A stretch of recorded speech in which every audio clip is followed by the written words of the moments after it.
Nós vamos iniciar aqui uma entrevista. Nós vamos receber hoje Gaspar Carreira, que é um executivo da área de finanças. Durante muitos anos trabalhou em grandes empresas e hoje ele é conselheiro e tem uma consultoria.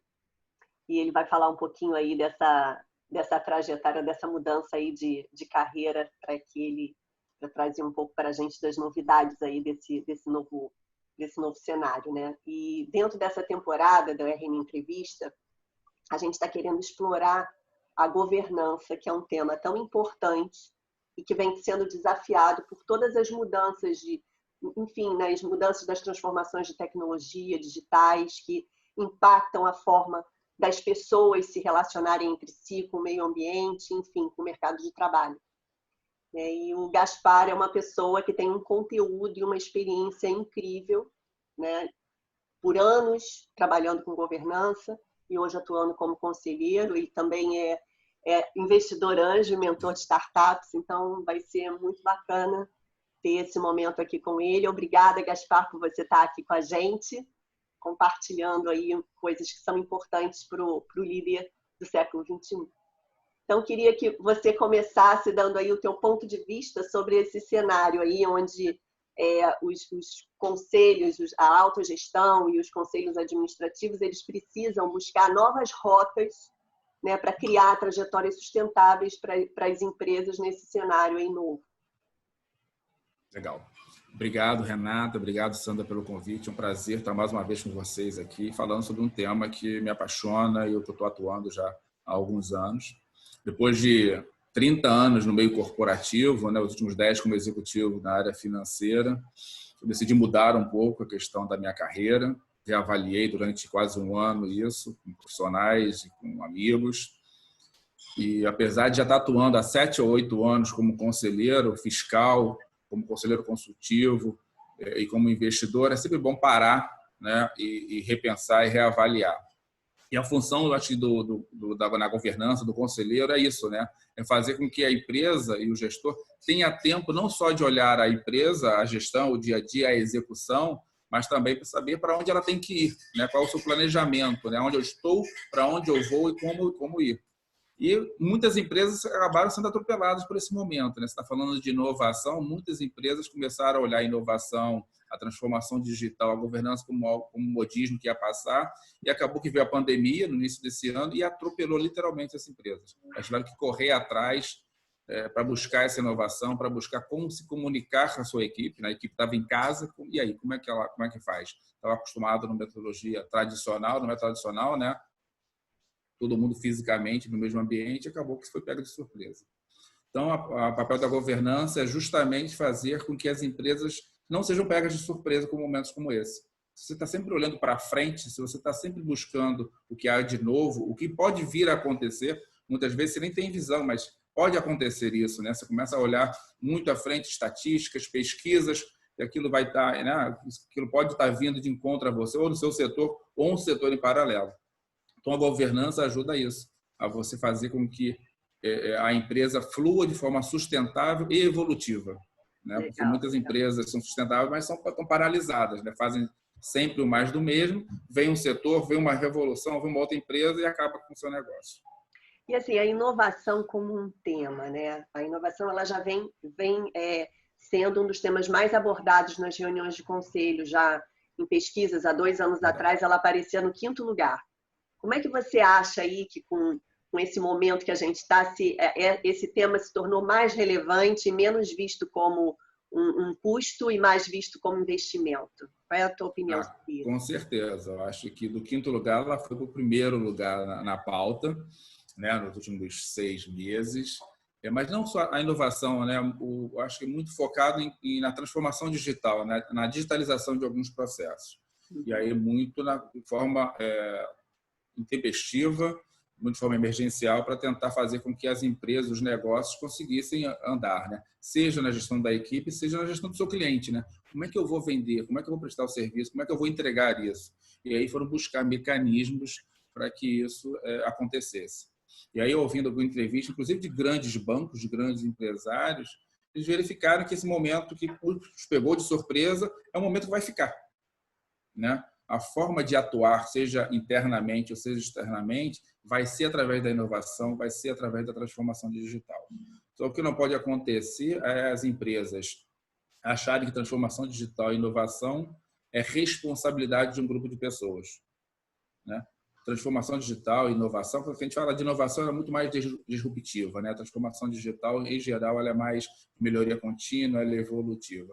Mas o fato é que isso tem que fazer parte da cultura da organização. Ela tem que fazer parte da agenda do board, né? Porque você trabalhar com a área de tecnologia para fazer essas mudanças é mais do mesmo, né? Se a empresa não souber, ela precisa de um orçamento, ela precisa, primeiro de tudo, ela precisa de conhecimento, né? Acho que o papel do conselho está aí. Ela tem que buscar esse conhecimento para que esse conhecimento venha para dentro da organização, para você entender o que é esse bicho, né? O que é a transformação digital, o que é a inovação. Como é que ela pode afetar o seu negócio, né? Onde que eu preciso fazer essa mudança? Na minha área de vendas, na minha logística, no meu canal, nos meus processos internos. Então, isso tem que ser primeiramente entendido, né? Primeiro de fora para dentro, depois de dentro para fora. Depois o que eu quero mudar? O que eu realmente quero transformar? Qual é o impacto disso no meu negócio? E aí altera o planejamento estratégico da empresa. E ele vem permeando a organização, né? À medida que a organização tem uma meta, tem um objetivo, ela começa a fazer o seu desdobramento e essa transformação digital que está dentro do seu planejamento, dentro do seu orçamento, permeia a empresa. Então, você sabe de onde você está, para onde você vai, quanto que você vai gastar, por quanto tempo você vai querer essa inovação. Inovação não muda o resultado da companhia do dia para a noite. Tem de curto, tem de médio, mas tem de longo prazo também. Outra coisa, é cultura, né? Você vai inovar, você vai errar. Você vai fazer diferente, você quer transformar a coisa, né? Você não quer fazer só evoluções contínuas, né? No crescimento, né? Constante e uniforme, não. Inovar é você fazer disrupção muitas vezes, e aí é você fazer saltos. Quando você salta, muitas vezes você salta e você erra. Então, se você simplesmente cobrar sempre, né, pela perfeição a sua equipe, ela não vai buscar fazer diferente. Porque quando faz diferente, ela erra. E como é que a gestão de riscos, que é, né, é uma das funções da governança, ela lida com isso nesse momento? Então, gerir riscos é você tentar mapear quais são os seus riscos e até onde vai a sua tolerância a risco. Então, ao inovar, né, você tem que saber aonde você vai inovar, se essa área de inovação ela vai promover ou não um elevado ou um baixo risco para o seu negócio, né, até onde você vai correr esse risco. Então, você ter controle sobre o seu ambiente não significa que você não vai correr esse risco. Então, você tem que controlá-lo. Você tem que saber atuar de forma... É a mesma coisa quando você tem o seu negócio, com o seu investimento, seu dinheiro. Você é avessa a risco, você vai botar lá numa renda fixa, vai dar todo dia um dinheirinho para você fixo, você nunca vai ter altos ganhos, mas também não vai ter altas perdas. Você quer correr um pouco de risco, você vai botar num papel que te dê algum tipo de rentabilidade maior, mas você sabe que você também pode perder. Isso não significa que você vai perder, mas você sabe que. E aí você tem que controlar, né? Até onde você vai, seu apetite, até onde você vai o seu conservadorismo. É a mesma coisa na inovação, na governança. Você vai correr o risco, você vai controlá-lo. Agora, o conhecimento, né? Que é importante a pessoa... O conhecimento base. Na alta gestão, né? Porque a gente tem o conhecimento na base e a gente tem o conhecimento lá em cima até para o cara conseguir visualizar possibilidades. Então, assim, como é que a gente trabalha esse nível de conhecimento e visão? Ou que tipo de ajuda as empresas têm que buscar conhecimentos para poder criar essa estratégia, né? Claro. Então, a gente pensando no conselho, né, que eu acho que é o órgão máximo de governança na organização, você opta por dois caminhos, né, e não necessariamente eles podem ser complementares, não necessariamente são divergentes. Primeiro, você pode buscar especialistas no mercado, né, pessoas que têm esse conhecimento, que já atuaram nessa área ou que pesquisam sobre isso e traz para dentro do conselho e dentro da organização para repassar esse conhecimento. O outro que está muito em voga é a diversidade. Você tem que ter dentro da composição do seu conselho e da sua organização pessoas com conhecimentos, experiências e pontos de vista diferentes. E aí que é a coisa bonita, que dissemina isso, né? Você começa a gerar o bom conflito, que é a discussão, né? Que é a forma de aprender, né? Que é a melhor coisa, né? Porque você pode aprender lendo, mas pode aprender discutindo, praticando, trocando ideias, né? E aí é permitir ouvir o outro. Então, quando você faz essa diversidade na sua organização, né? Seja do conselho, seja na equipe, na gestão, é onde você cresce e aprende. Uhum. Então, Como é que você traduz, Gaspar, tanto para grandes empresas quanto para empresas familiares, essa transição, né? Como se direciona aos poucos, de forma estratégica, a mudança de um mindset, de uma cultura tradicional para um mindset inovador e digital? Como é que você orienta, aconselha um presidente de uma empresa, um alto executivo e pessoas que compõem esse conselho, já até com o que já deu um grande ponto, que é a diversidade, a iniciar essa transição e conduzi-la? Como é que bota esse vírusinho da transição de inovação dentro de uma empresa? O primeiro é o empresário, o executivo, né? O empreendedor, ele precisa estar disposto a ouvir e a mudar o seu negócio, mudar a sua cultura. À medida que você vai implementar a questão da inovação e da governança, você vai mudar a forma. Você vai estar ouvindo pessoas de fora com outras experiências que são diferentes da sua. Logo, a sua forma de atuar vai mudar. Então, você precisa, primeiro, entender se ele está apto a isso ou explicar o quanto que isso é bom para o seu negócio, né? Para que ele seja sustentável e evolutivo. Acho que esse é o primeiro ponto.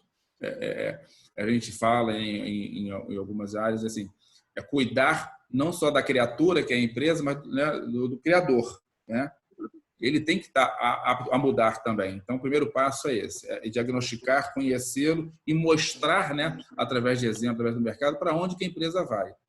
E aí, muita gente tem um modelo duro e padronizado que implementar nas empresas. As empresas têm necessidades diferentes e elas têm que ser respeitadas. Então, assim, o que uma empresa precisa de governança no momento que ela está hoje, né? Independente do seu tamanho. Aí, se você botar tamanho, isso fica mais complexo ainda, né? Uma startup que está iniciando, qual é a governança que ela precisa? Uma empresa já estruturada de sociedade anônima, capital aberto, tem toda uma legislação, ela precisa de uma outra componente de governança corporativa que ela está em outro estágio também. Então, respeitar esse estágio e as necessidades dela é o mais importante. Então, não vem com uma fórmula de bolo, a governança precisa ter essas áreas, ter esses regulamentos e essas políticas. Isso não adianta. Senão você não vai perceber valor. Se você não percebe valor, você não consegue fazer com que isso seja implementado e permeie a cultura da empresa. E, Gaspar, existem grandes empresas ou empresas médias, né? O grande que eu digo em termos de marca, em termos de resultado, em termos de legado, né? Existem empresas com 20, 30 anos de existência que tinham uma fórmula de sucesso e um legado absolutamente respeitável. E que, respeitando esse legado, a gente tem que conduzir uma transformação digital, inovadora, mudar um pouco o mindset.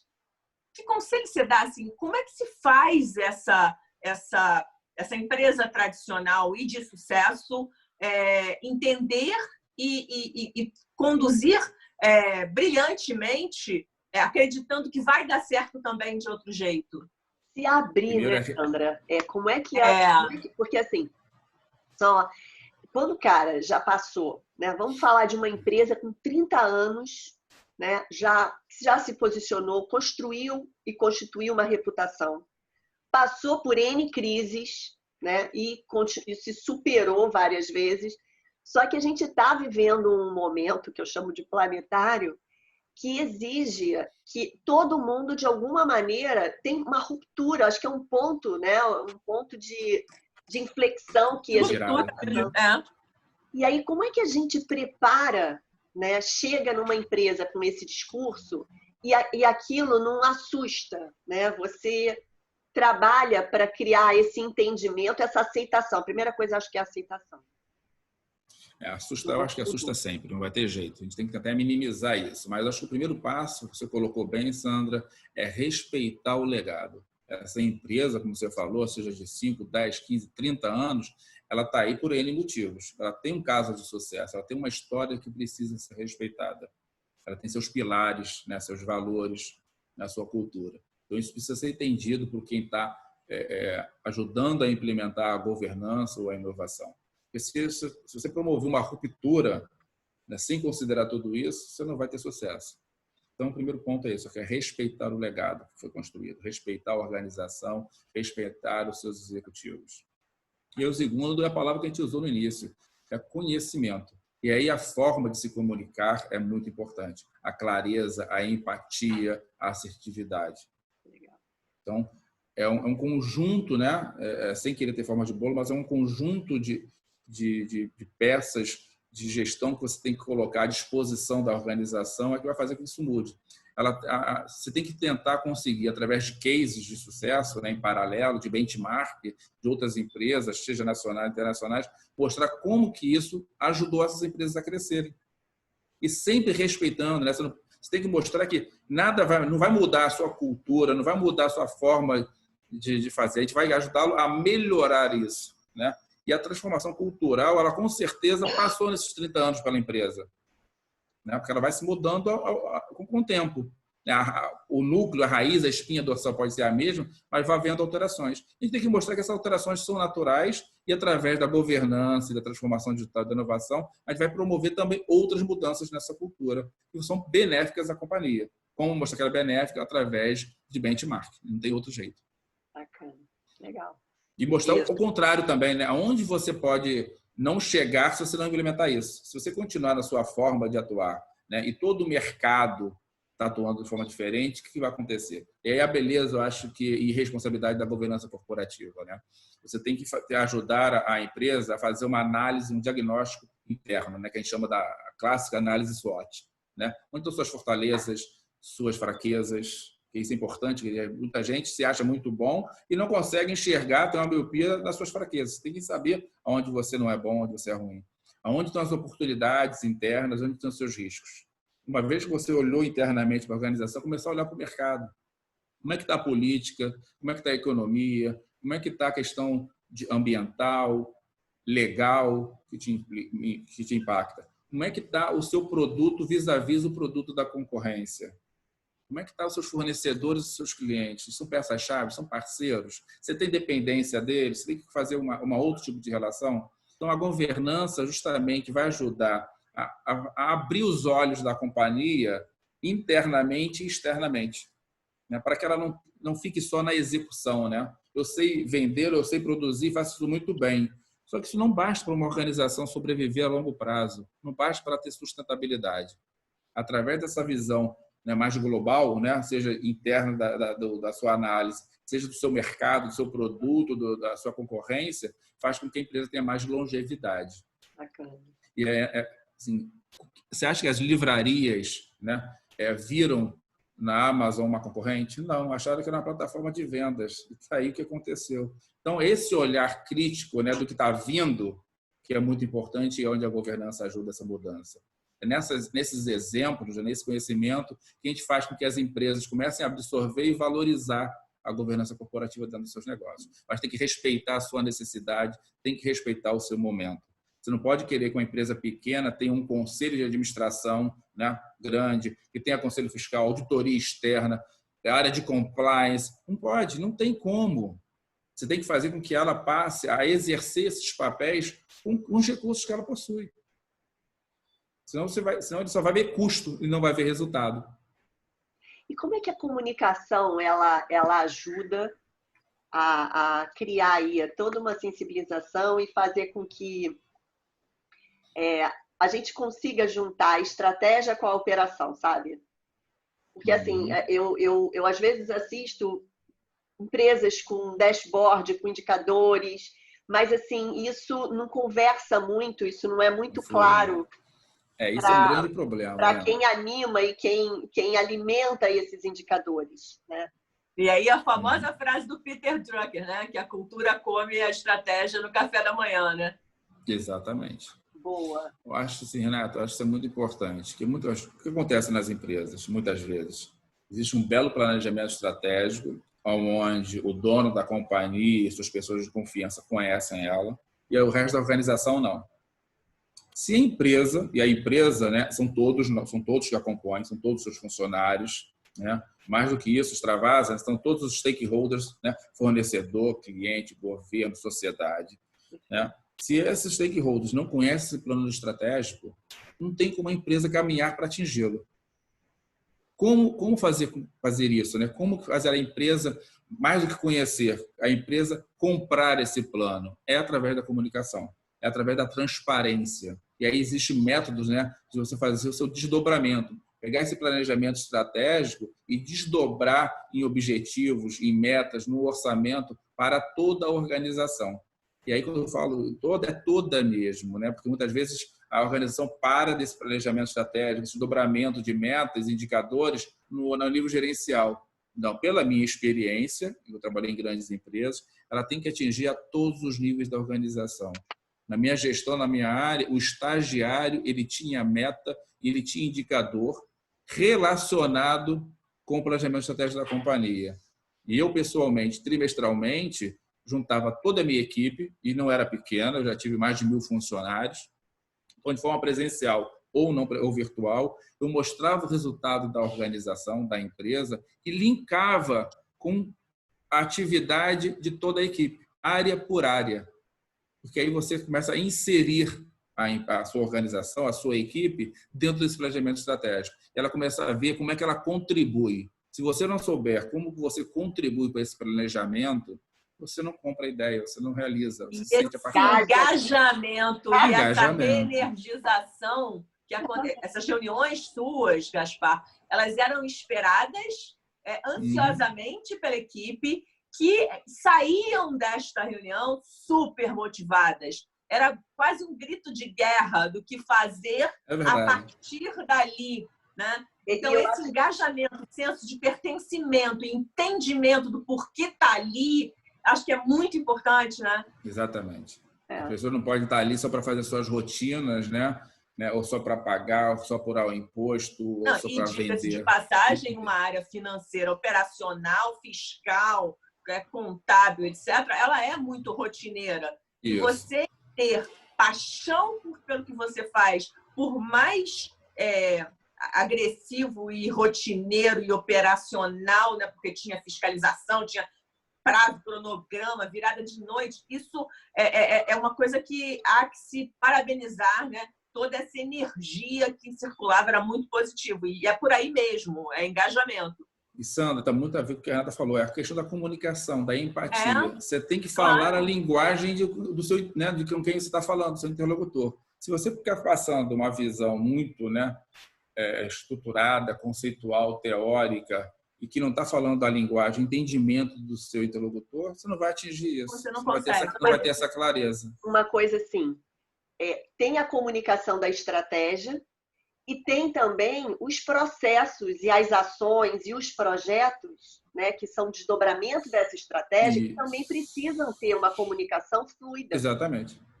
E às vezes, né? O que eu sinto? A estratégia é muito boa, a operação dá conta, mas existe uma entropia ali por conta de uma comunicação mal resolvida ali no meio do caminho, que criam um desgaste e começam a ter valores limitantes das pessoas em relação, poxa, o valor é esse, mas eu não me sinto assim, eu não me sinto pertencendo a isso. Isso, exatamente. Eu acho que são duas coisas. Uma é isso, você não falar a linguagem da pessoa, e outra, né, que é um hábito que existe demais nas organizações, principalmente na grande, é delegar. Você começa a delegar, que delega, e aí assim, você tem esse ruído na sua comunicação. Mas alinhamento também, alinhamentos e acordos, sabe? Que venham ações mais coordenadas, porque o que vem de cima vai ter que ser sustentado aqui. E às vezes a ideia é ótima, a estratégia é maravilhosa, mas chega aqui atropelando. Então, que seria um presente, vira um fardo, né? E aí uma frustração na ponta. Então, assim, foi muito oportuna essa entrevista aqui contigo, porque eu acho que muitas empresas estão passando por esse momento. E eu acho que o problema não é falta de estratégia ou não é uma operação que dê conta dessa estratégia. É a comunicação, e você trouxe aí a tua visão, né? Que legitimou aí essa nossa aflição que a gente vê em alguns clientes. E eu queria muito que você deixasse aqui os teus contatos e um desejo de que toda essa sua sabedoria chegue a muitas empresas. Eu estou falando isso aqui sentindo. Porque você é uma pessoa, assim, todas as pessoas que a gente traz para esse espaço, a gente pensa muito, né? A gente você pode se sentir, assim, muito reconhecido de estar aqui. E a gente é muito reconhecido e eu quero que muita gente escute essa conversa, sabe? Essa sabedoria que você trouxe para esse espaço e a nossa gratidão pelo seu tempo. Gente, nós já servimos muito a ele. Eu era do PMO, da TI, e ela era da TI, lá da área de sistemas de faturamento. Ele deu muito trabalho para a gente. E hoje a gente está dando esse trabalho dele estar aqui para compartilhar as coisas boas que ele aprendeu nesses anos de carreira. Gratidão, tá, Gaspar? Eu que agradeço. Mas, assim, Renata, nesse período, né, que eu fiz de reavaliação, uma das coisas que eu percebi, né, e comecei a me estruturar para isso, é o give back, é devolver um pouco, né?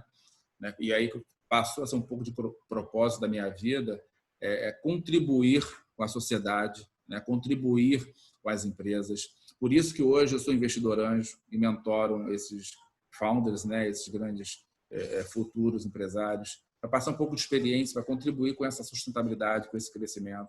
Por isso que eu optei por entrar em governança corporativa, para tentar passar essa cultura para a organização, para as empresas familiares, que são relevantíssimas no cenário econômico nacional e não são tão valorizadas, né? Não tem suporte.